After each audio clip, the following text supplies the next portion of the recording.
पहिले तर भावना तुम्ही हा व्हिडिओ पाहून घ्या. त्या हमाला काय हमाल ते पाहू राहिली पब्लिक. नल्ला मी बाहेरून आलो काम जे करून नल्ला. आलोय.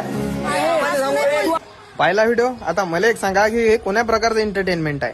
कोणाच्या लायकी काढणं, कोणाच्या प्रोफेशनवर जाणं, कोणाला काही बी मजाक मध्ये काही पण म्हणणं, हे कोण्या प्रकारचं एंटरटेनमेंट आहे? राखीले त्या घरात एंटरटेनमेंट करायसाठी पाठवलं होतं ना, की लोकांच्या लायकी काढण्यासाठी पाठवलं होतं? तर कालच्या एपिसोड मध्ये रोशन दादाला काय म्हटली ते की कुठे आहे तो हमाल, कुठे गेला तो हमाल?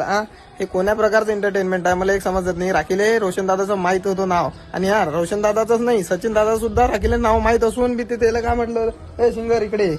अरे कसं त्यांचे प्रोफेशन आहे ते आम्ही मान्य करतो. सचिन दादा एक सिंगरच आहे आणि आपले रोशन दादा एक हमाल आहे, तर ते बी त्याला मान्य करतात. पण तू असं लाईव्ह शो चालू आहे ना, हा महाराष्ट्र पूर्ण अख्खा महाराष्ट्र पाहतोय आणि तू तिच्यावर काय म्हणून राहिली कुठे गेला तो हमाल?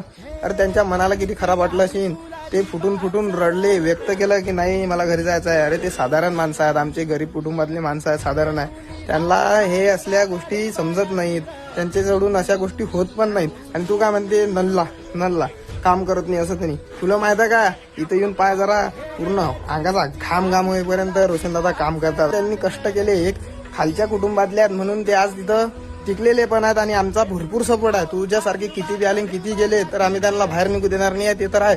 पण तू असे शब्द यूज नाही केले पाहिजे. माझी फक्त एकच विनंती आहे, रितेश दादा उद्याच्या शो मध्ये, उद्याच्या आपल्या भाऊच्या धक्क्यावर या विषयावर विषय झालाच पाहिजे, कारण हे असं चालणार नाही आहे. बाकीचे सदस्य नाही आहेत का, बाकीच्या सदस्यांना काहीच नाही म्हणत, ते फक्त या 2 जणांनाच पकडलं, कारण आपले दोन्ही माणसं एकदम साधारण आहेत आणि गावाकडचे आहेत, तर ते स्वतः दुसऱ्यांना काही म्हणू शकत नाही. आता रोशनदादांनी काय म्हटलं, तू जर मुलगा असला तर फुटला असता, तू मुलगी आहे म्हणून आम्ही तुझी इज्जत करतो. ते काय म्हणे, तुम्ही मला नल्ले म्हटलंच चालतंय. पण सचिन दादा काय म्हणत, हे आमचे संस्कार नाही आहे, हे संस्कार नाही आहे, आम्ही संस्कारी नाही आहे असे की पोरींची इज्जता काढून हे असे शब्द वापरू.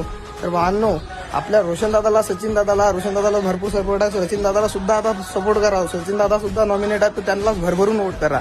यांनी किती बी काही प्रयत्न केले तरी आपले माणसं बाहेर येता कामा नाहीये. जय हिंद, जय महाराष्ट्र, जय खानदेश, जय विदर्भ.